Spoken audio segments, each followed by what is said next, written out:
Masako! What could possibly replace Monarca's best assets? Don't deny us such marvels! Hey guys, MasakoX here. It's time to get back in touch with one of the goodest boys in the entire What If universe of ours. And no, I'm not talking about Raditz, nor am I talking about good boy Broly, even though he's been slipping as of late. No. I am talking about the likes of a former villain slash alternate villain, which has now been bred to be nothing but good. As well as, quite honestly, the best being in the world when it comes to hugs. This is one character that Goku didn't turn into a good guy. He was created to be just that. And it's that one who I think we've all grown to love. You know, despite being a bugman. That's right. Good Boy 21 is back with another chapter in his marvellously transformative tome. In this timeline, Cell was still bested by our heroes in the typical Cell games. None of that has changed. Gohan still got the win over the foe.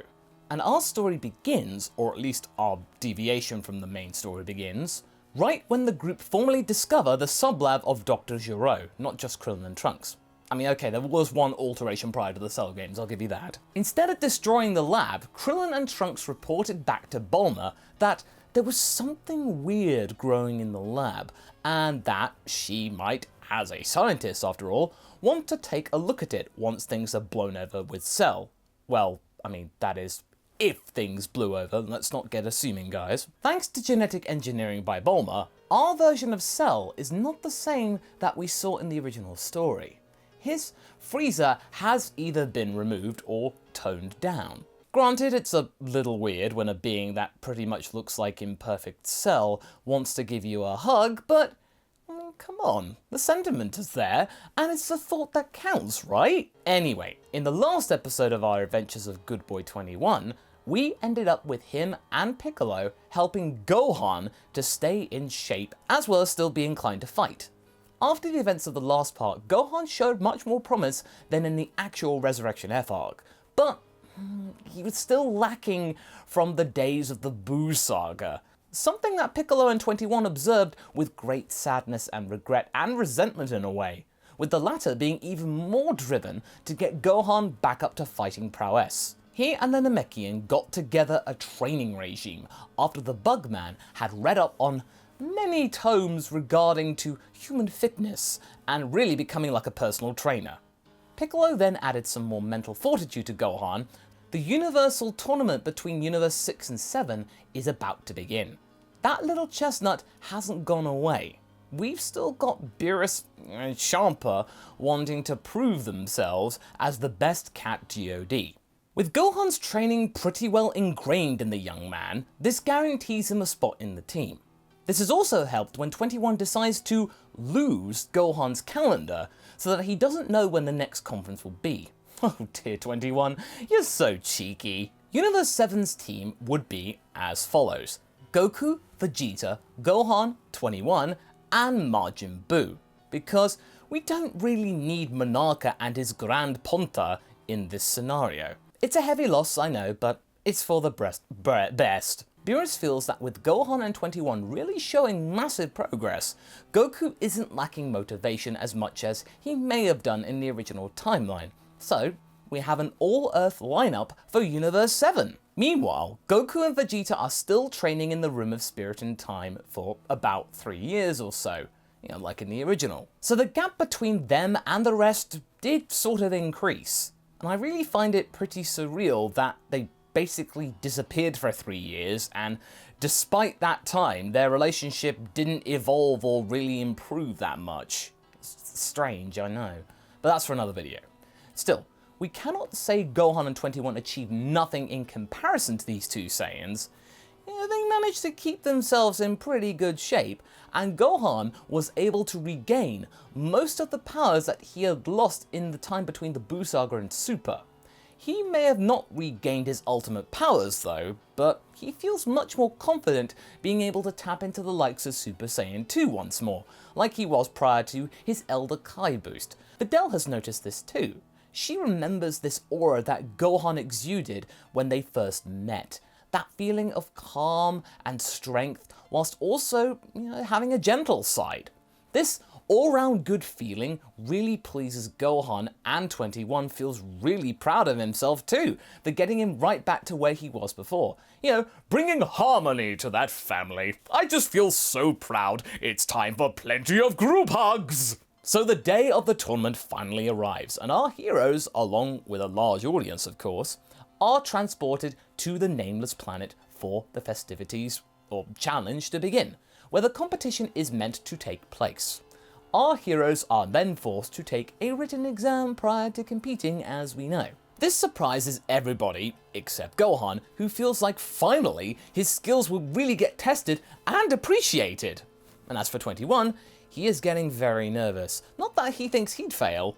Like we established in the previous part, Majin Buu, his best friend, is only in the team because 21 had promised to Beerus that he would take responsibility for that person and make sure that the genie would stay awake for as long as required.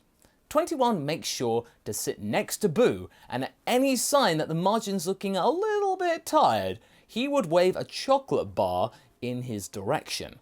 And this tactic works in not only keeping Buu awake, but also making sure that he is just about able to pass the exam. It gives him that brain food.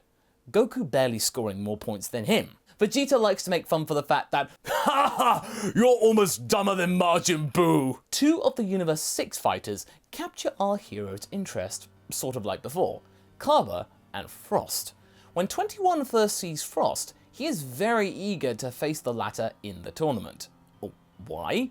Well, after he bungled his chances with Frieza in the last part, he wants to prove that he has got what it takes to be with the big boys, part of the Z Fighters, and that he deserves to use God Ki like the best of them. If he can beat Frost, then maybe Vegeta won't shout at him again because it's really, really nasty, or at least he won't shout at him for a good long while. But when it comes time to choose who goes first in the matchups, Goku, as he does, typically wants to fight first, but Buu asks him if he can go first. Whoa, Buu showing initiative? Not exactly. It's more along the lines of that he might fall asleep if he has to sit around and wait for too long, and, do nothing for much longer. Buu is simply bored. And Goku is getting a little annoyed by this, but 21 steps in and actively encourages the Saiyan to let Buu go first, being very keen to look over at Beerus as if to prove, I'm doing exactly what you asked me, Lord Beerus. He's proving to the cat that he's doing what he asked him to do with gusto. Beerus just simply rolls his eyes. What a try-hard. So the first fight is Buu versus Botamo. 2 hit sponges. And as you might be able to tell from hearing that phrase, this fight starts off as a pretty dull affair for anyone watching. Goku is worried that he might fall asleep instead of Buu. But the sole fact that Buu and Botamo can hardly hurt each other, you might think that, this would bore Buu and make him fall asleep in the ring, but actually quite the opposite happens. This whole thing makes Buu laugh hysterically and roll around with joy. He has never faced an opponent who could absorb hits as well as he could. This is such a change of pace for him. Botamo tries to use his beam attacks, but Buu is blocking him by, either causing the beam to go straight through him, manipulating his body, or simply just taking them and then reflecting them back in different directions, like a trampoline. After the fight ends up being comically long, it is decided by the judge that both opponents are equally matched. Not to mention that Beerus and Champa are getting impatient and giving the judge a really major case of stink eye. For the sake of his own skin, the judge is going to count this as a double ring out. Nobody wins. Buu and Botamo are surprised that this is over already. They could do this all day. They were having so much fun.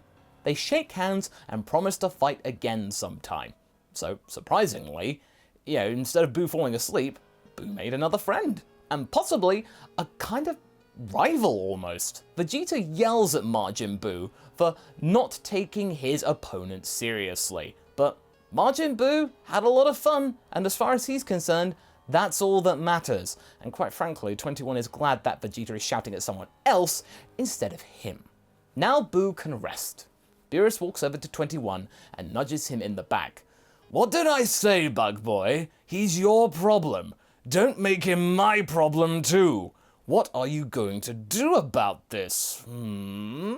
So, in order to save face, 21 loudly proclaims that he will step up and hop in and face up against Frost next. Goku looks exasperated at this point, but all he can do right now is just pout and just wait for his time to come up, like everyone else. Frost is obviously very polite towards 21, which initially catches the Bugman off guard, but hey, you got to show manners. And so, the bio-android returns the favour, albeit with some caution. They chat for a moment, getting a read on one another, and they then start fighting. 21 encourages him to go to his final form, much like Goku did in the original story. Frost initially plays dumb, but then agrees and they fight, with 21 overpowering Frost quite handily. Now on the back foot, Frost is trying to use, his infamous trick, but it doesn't work on 21 for some reason. Frost is waiting for 21 to just simply keel over or fall asleep, but, he's just standing there, rubbing his arm like he just scratched it on something.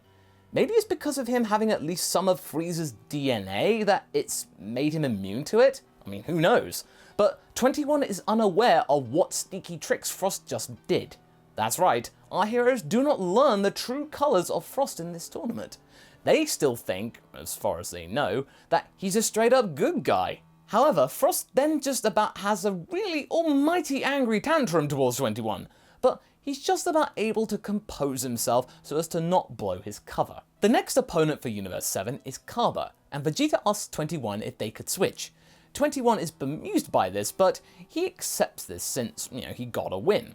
Goku is once again getting annoyed that he hasn't been able to lift a finger or do anything. As for the fight between Vegeta and Kaba, the encounter is very much the same as in the original. The only difference here being is that, it happened earlier in the story than it did in the original. Not exactly exciting, but it's slightly different. And after that, Vegeta faces against Vegeta, whom he defeats like before, only to be completely beaten by Hit again, like before. This bit is pretty much all samey. Next to fight Hit is then 21, and seeing how Vegeta was unable to land a single hit, he decides to take a different approach. For the large portion of this fight, 21 resorts to simply becoming a punching bag for Hit, just taking his strikes without defending himself. Everyone is confused as to why 21 isn't responding to the attacks, trying to defend himself, even though none of them can see them themselves. They can just see that, 21 is on the receiving end. Hit is also puzzled as to why the android is allowing him to hit him really hard. In all his years doing what he does, he has never met an opponent or a target that allowed him to just, hit him. Hit tells 21 that there is no way that whatever he's trying to do is going to work. He can't succeed. Whatever he's planning on doing, it's not gonna work. 21 just smiles and says, perhaps. And when the assassin wants to hit him again, 21 makes just the slightest of movements, breaking the chain, causing Hit to miss, and giving 21 enough time to land a punch. Not a particularly powerful one, but still one that is able to connect. This connection is enough to stun Hit more out of surprise than out of actual pain. Champa is shocked, but 21 nods. As I thought. Alright, I don't think I can do much more, he says and walks out of the ring, eliminating himself and greatly surprising Beerus and his team. The team are left stunned at 21's surrender, but 21 isn't fazed by this at all. He then calmly tells Goku and Gohan that he managed to calm down and analyze Hit's attack patterns, and reveals to them how the time skip ability works. He had no intention to actually win against Hit, he was just simply being a team player. The first opponent of Hit after this is Gohan, and while not as strong as Goku, he is at least able to give Hit some kind of a challenge thanks to his smarts. And in the end, Goku fights against Hit like before. The fight is much more exciting than the original though, if you think it couldn't get more exciting, as Goku knows from the start what Hit's trick is, as well as the fact that Hit actually has a little bit of damage. The two fighters go at each other, and in the end, by sheer chance or by some weird mutual agreement, they both get knocked out at the same time, ending the tournament effectively, meaning that nobody wins.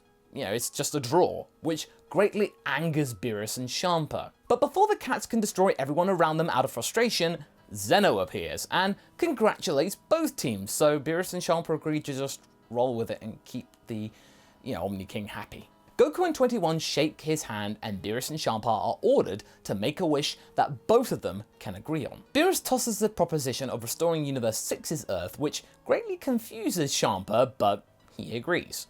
After all, it would give him more tasty food without having to grovel at his brother's feet every time he wants to go to Earth in Universe 7. And in the end, everyone makes their goodbyes. 21 is pretty impressed at how well Vegeta mentored Kaba. So after the two Saiyans part ways, he asks the prince, "So I guess fatherhood helps with this kind of thing, right?" Vegeta is pretty confused at the question, but slowly nods. "Some young Saiyan warriors need someone who can push them in the right direction.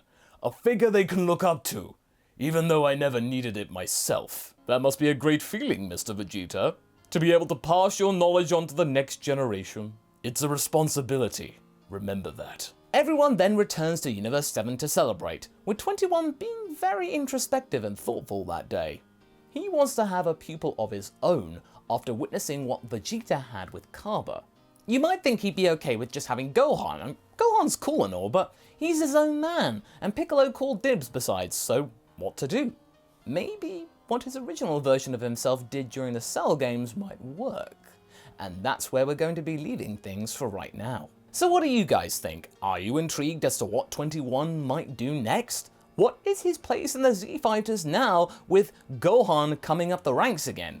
Leave a comment below and let's get this discussion going. And I shall see you in the next video. Catch you later!